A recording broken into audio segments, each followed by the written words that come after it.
आइए बाबा के आशीर्वाद से दूसरा अध्याय आरंभ करते हैं।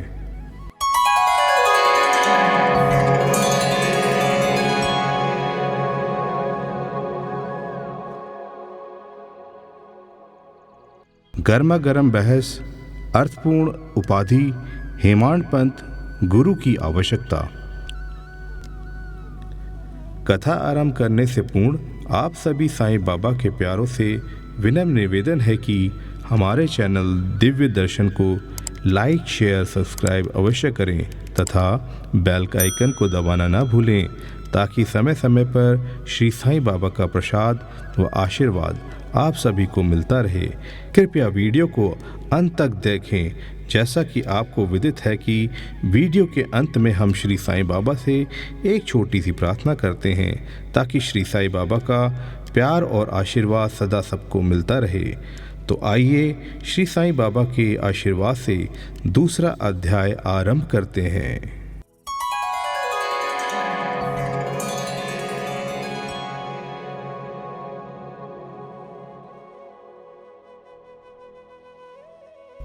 गत अध्याय में ग्रंथकार ने अपने मौलिक ग्रंथ श्री साईं सच्चरित्र में उन कारणों पर प्रकाश डाला था जिनके द्वारा उन्हें ग्रंथ रचना के कार्य को आरंभ करने की प्रेरणा मिली। अब वे ग्रंथ पठन के योग्य अधिकारियों तथा अन्य विषयों पर इस अध्याय में विवेचन करते हैं। ग्रंथ लेखन का हेतु।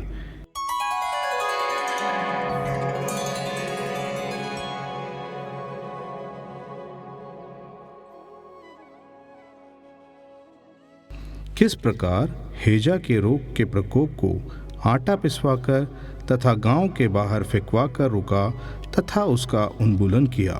बाबा की इस लीला का प्रथम अध्याय में वर्णन किया जा चुका है।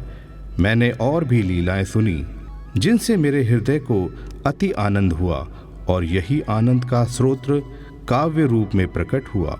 मैंने यह भी सोचा कि इन महान आश्चर्यजनक लीलाओं का वर्णन बाबा के भक्तों के लिए मनोरंजक एवं शिक्षाप्रद सिद्ध होगा तथा उनके पाप समूल नष्ट हो जाएंगे।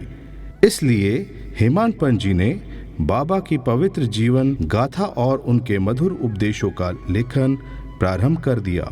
श्री साईं की जीवनी न तो उलझनपूर्ण है और न संकीर्ण, वरन सत्य और आध्यात्मिक मार्ग का वास्तविक दिग्दर्शन कराती है। कार्य आरंभ करने में असमर्थता और साहस।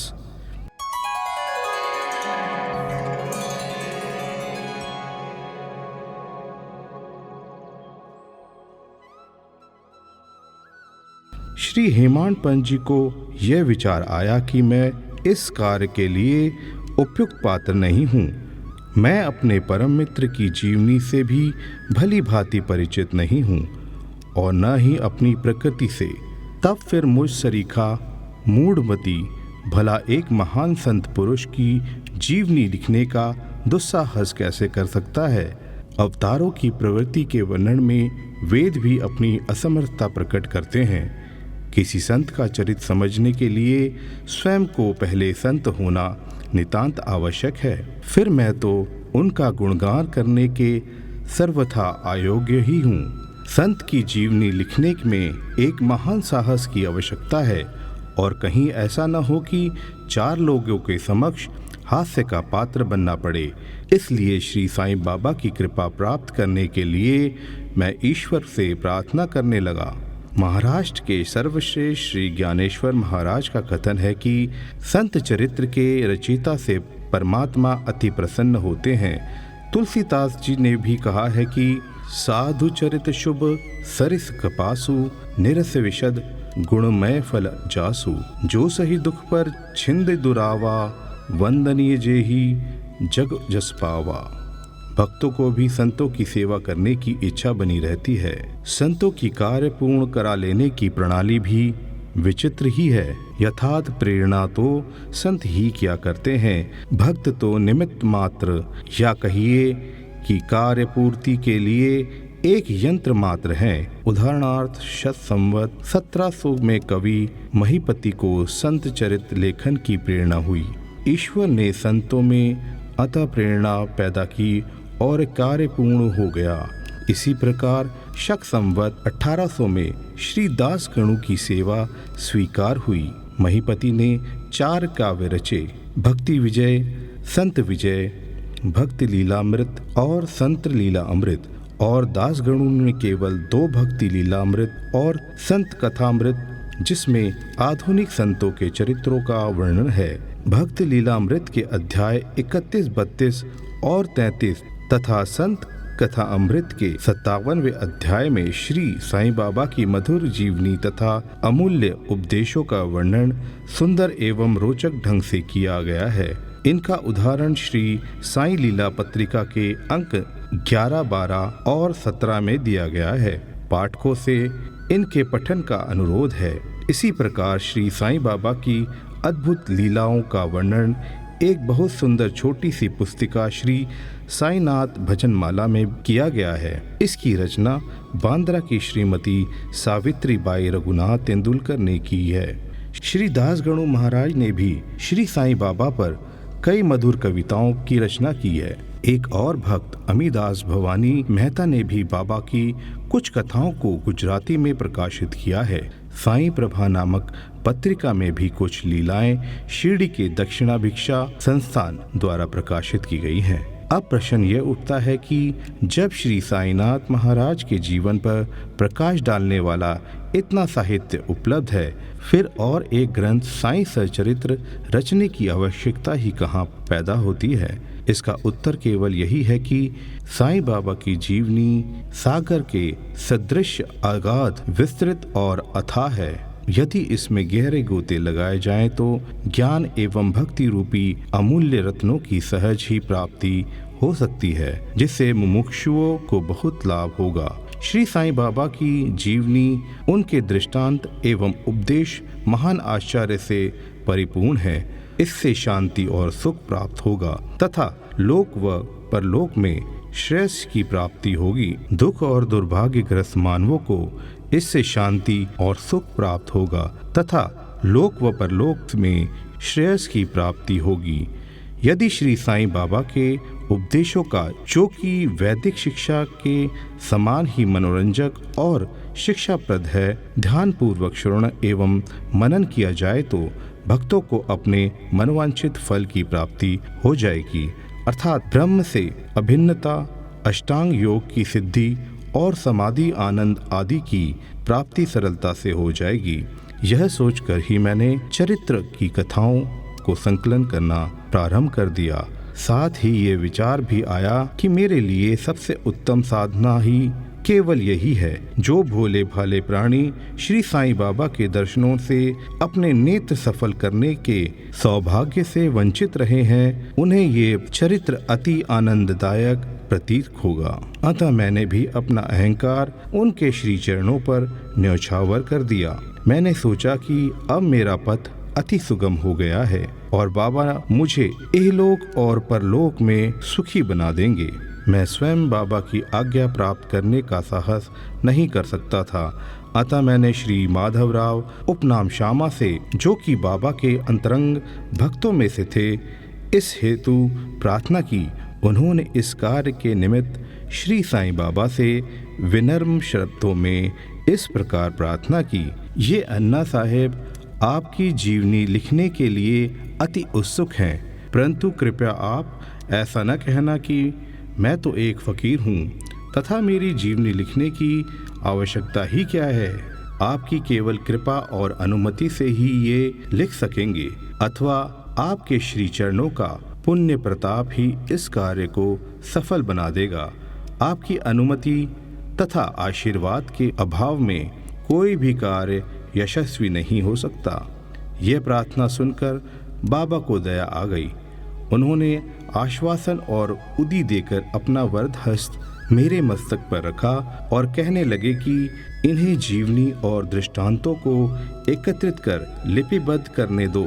मैं इनकी सहायता करूंगा। मैं स्वयं ही अपनी जीवनी लिखकर भक्तों की इच्छा पूर्ण करूंगा। परंतु इनको अपना अहम त्याग कर मेरी शरण में आना चाहिए। जो अपने जीवन में इस प्रकार आचरण करता है उसकी मैं अत्यधिक सहायता करता हूँ। मेरी जीवन कथाओं की बात तो सहज है, मैं तो इन्हें घर बैठे अनेक प्रकार से सहायता पहुँचाता हूँ। जब इनका अहम पूर्णतः नष्ट हो जाएगा और खोजने पर लेश मात्र भी न मिलेगा, तब मैं इनके अंतःकरण में प्रकट होकर स्वयं ही अपनी जीवनी लिखूंगा। मेरे चरित्र और उपदेशों के श्रवण मात्र से ही भक्तों के हृदय में श्रद्धा जागृत होकर सरलता पूर्वक आत्मानुभूति एवं परमानंद की प्राप्ति हो जाएगी। ग्रंथ में अपने मत का प्रतिपादन और दूसरों का खंडन तथा अन्य किसी विषय के पक्ष या विपक्ष में व्यर्थ के वाद विवाद की कुचेष्टा नहीं होनी चाहिए। अर्थपूर्ण उपाधि हेमाड पंथ।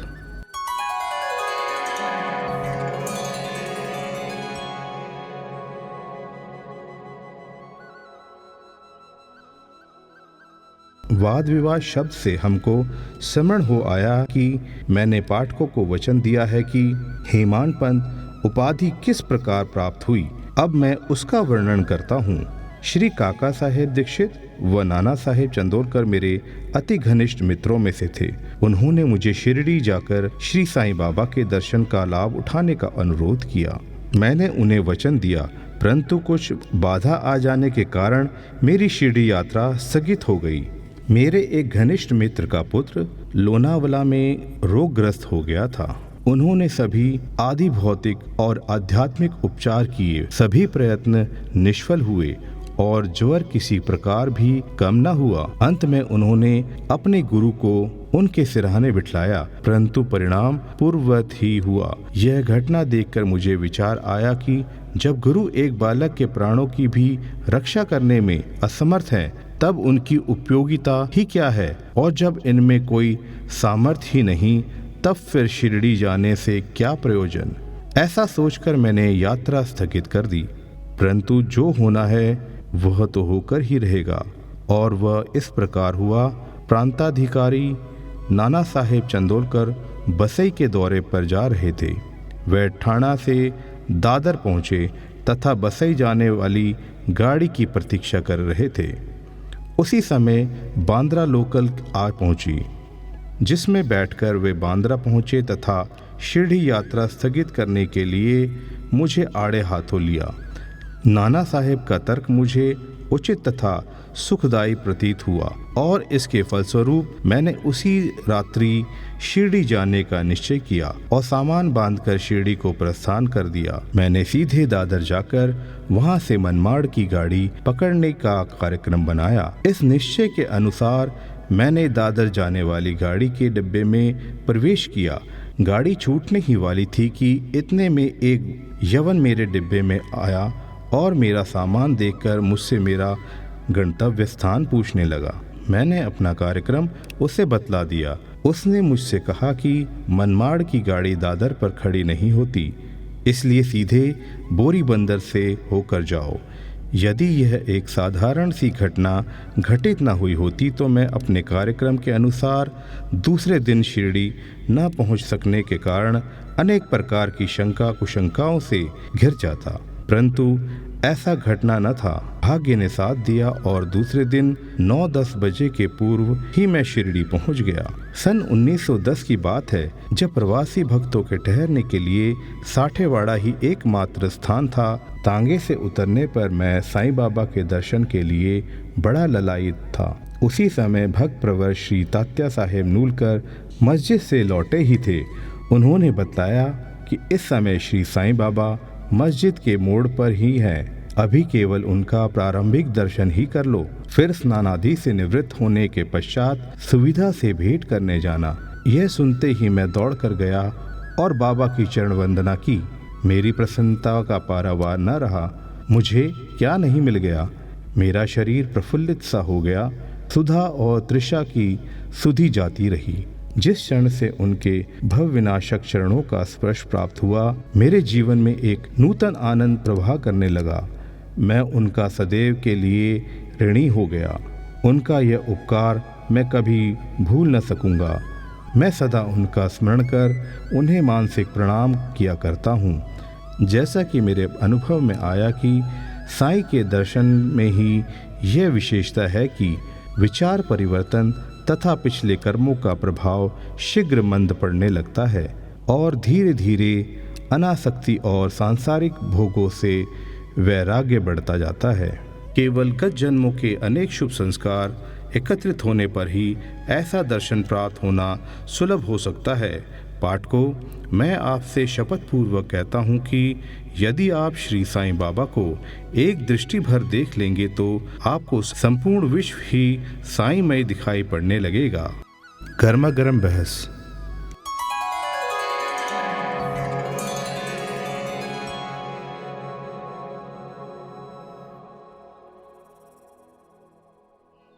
शिरडी पहुंचने के प्रथम दिन ही बाला साहेब तथा मेरे बीच गुरु की आवश्यकता पर वाद विवाद छिड़ गया। मेरा मत था कि स्वतंत्रता त्याग कर पराधीन क्यों होना तथा जब कर्म करना ही पड़ता है तब गुरु की आवश्यकता ही कहाँ रही।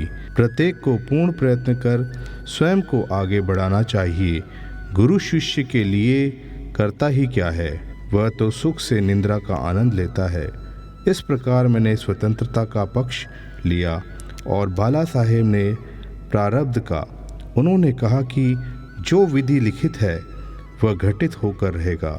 इसमें उच्च कोटि के महापुरुष भी असफल हो गए हैं। कहावत है, मेरे मन कछु और है, विधाता के कछु और। फिर परामर्श युक्त शब्दों में बोले, भाई साहब, ये निर्विद्यता छोड़ दो, ये अहंकार तुम्हारी कुछ भी सहायता न कर सकेगा। इस प्रकार दोनों पक्षों के खंडन मंडन में लगभग 1 घंटा व्यतीत हो गया और सदैव की भांति कोई निष्कर्ष न निकल सका। इसलिए तंग और विवश होकर विवाद स्थगित करना पड़ा। इसका परिणाम यह हुआ कि मेरी मानसिक शांति भंग हो गई तथा मुझे अनुभव हुआ कि जब तक घोर देहिक बुद्धि और अहंकार न हो तब तक विवाद संभव नहीं। वस्तु यह अहंकार ही विवाद की जड़ है।